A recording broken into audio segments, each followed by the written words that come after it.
The production of Jujutsu Kaisen is in shambles. If you have been on the internet, you might have seen tweets or posts like JJK is cancelled, the anime is on hiatus, or Studio Mappa is on the verge of collapse. And everyone wants to know one thing: is this really true or just some bullshit? Well, I'm not 100% sure about the first two, but the last one is definitely going to happen, whether it is this week or the next one or the one after that. So if the studio is about to collapse, naturally the anime Mappa is working on will also suffer greatly. But what the fuck happened? Why, for the very first time, animators are openly calling out studio and expressing their disgust for it? Hell, countless animators are actively telling other animators to not get involved with the JJK anime or even try to help out with this production. This is the first time, of my knowledge obviously, that the Japanese animators are straight up abandoning an ongoing project while it is still airing weekly. How the fuck did all of this happen? Where did everything go wrong for JJK? Man, what did he do to make them niggas that mad? Well, before we get into the nitty-gritty, I have to first explain the general structure of Mappa. Studio Mappa has 3 lines under 3 producers, and each one of them has their own team, and every now and then they do help out each other when they're in the crunch, but mostly they're completely separate. First, there is Ogawa line, which recently produced a ballet anime and was also responsible for Hell's Paradise. Second is the Yuichiro line, which was responsible for the entirety of Attack on Titan and Dorohedoro. And last but not the least is the Seishimo line, which is responsible for, you guessed it, Jujutsu Kaisen. Now that we are clear on the basic structure, our story starts when Jujutsu Kaisen Season 1 was about to finish airing. At that time, the director of JJK was Sungho Park, an up-and-coming director who had proven himself with God of High School. So after seeing his amazing work with that anime, Studio Mappa decided to put him in charge for Jujutsu Kaisen Season 1 and Jujutsu Kaisen Movie 0 and assigned him the Seishimo production line. Even though they had just finished God of High School,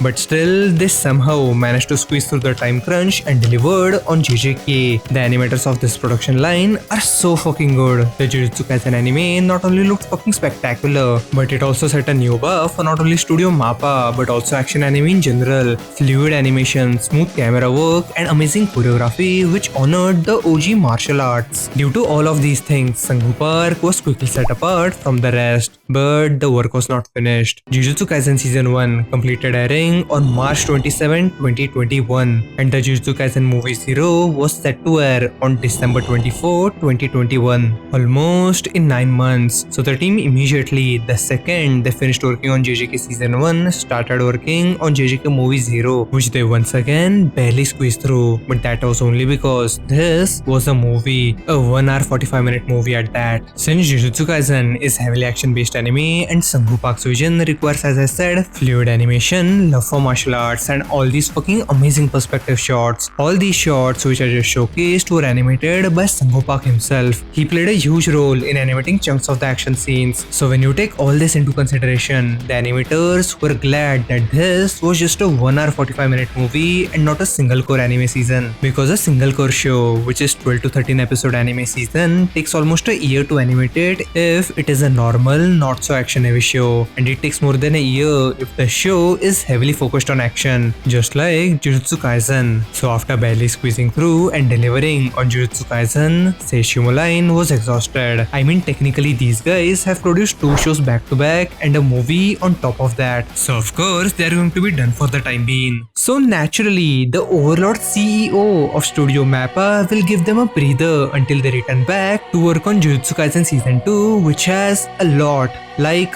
of important fights. The arc called Shibuya Incident, which is famous among the manga fandom for being the most hyped arc and the most action heavy arc, should obviously receive the utmost amount of time and care, where the focus of animators should only be on Jujutsu Kaisen Season 2, especially since it is a 2-core 24 episode season, right?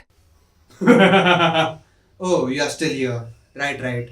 Jujutsu Kaisen is definitely a cash cow. I mean, a passion project. It needs to be the best.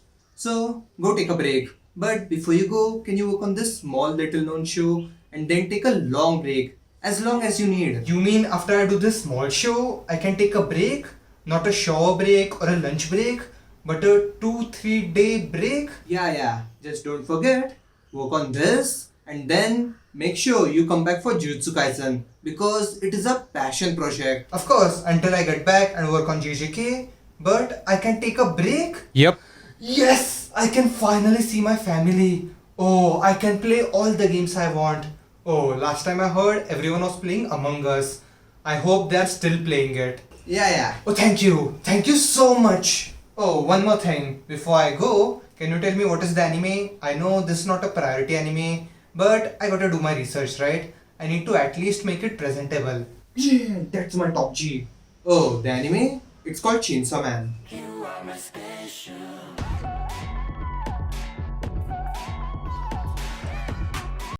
You might be asking why? Why did Mappa take another high profile show to animate when they already have so much on their plate? And to that I say, come on. You know why they did that. While producing an anime, in most cases, a production committee is formed so that they can assign a studio to animate that particular show in a certain time frame. And one of those production committee assigned shows is Jujutsu Kaisen. The committee gives sufficient amount of time to the studios, and in that time frame, they have to produce the show and submit it for airing. So in the case of Jujutsu Kaisen Season 2, after Season 1 and Movie 0 was done, the committee gave entirety of 2022 and half of 2023 to produce the season. As a result, the profit share is split with Mappa, the committee members, and the investors, because the production committee and investors are the ones who fund that particular anime project. And in this case, that project is Jujutsu Kaisen. And this is how usually things are when producing an anime. But when Chainsaw Man came into the picture, the CEO of Mappa Studios sidestepped the entire production committee and got the rights of Chainsaw Man exclusively for Studio Mappa, which means instead of sharing the profit of Blu-rays and other merchandise with the production committee,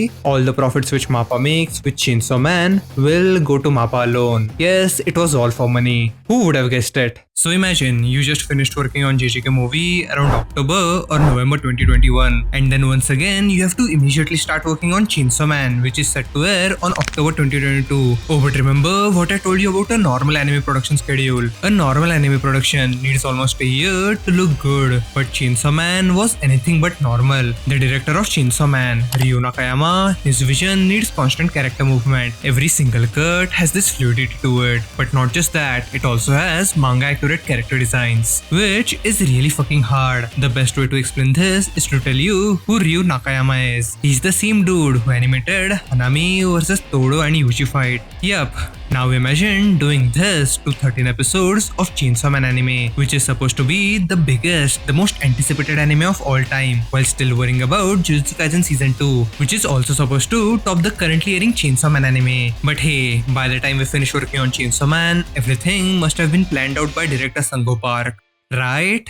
Immediately after the global release of JJK Movie 0, Sango Park leaves Mappa to form his own studio. In an interview while talking about his new E&H studio, he said, E&H studio will be a type of studio where humans are treated like humans. They will not be overburdened with deadlines for the sake of money. I guess this statement says all about his time with Studio Mappa. So, with Sango Park gone, who will take the helm for JJK Season 2, which is supposed to be the biggest, the most action-heavy anime of the current time. Enter Shota Goshizono, a very talented animator who worked on Jujutsu Kaisen just like Ryu Nakayama, who has been given a golden opportunity, a chance to make his directorial debut on the anime which has got a hold on millions unlike any. But is the man free to work ahead of time? Nope, because he's not only heavily involved with Chainsaw Man, but also Ranking of Kings. I mean, saying involved is an understatement because he was an integral part of that production. Yet still, the man delivered on his directorial debut when it came to Jujutsu Kaisen Season 2. Insane fight choreography, amazing camera work, beautiful color palettes. But even though the man is fighting tooth and nail to keep this anime alive, this was doomed to fail under these terrible working conditions. I really feel for Goshizono. The man has talent, vision, and even capabilities to do such amazing things. But the biggest roadblock to that is none other than the studio itself. Yet still, to deliver these breathtaking episodes under these shit working conditions,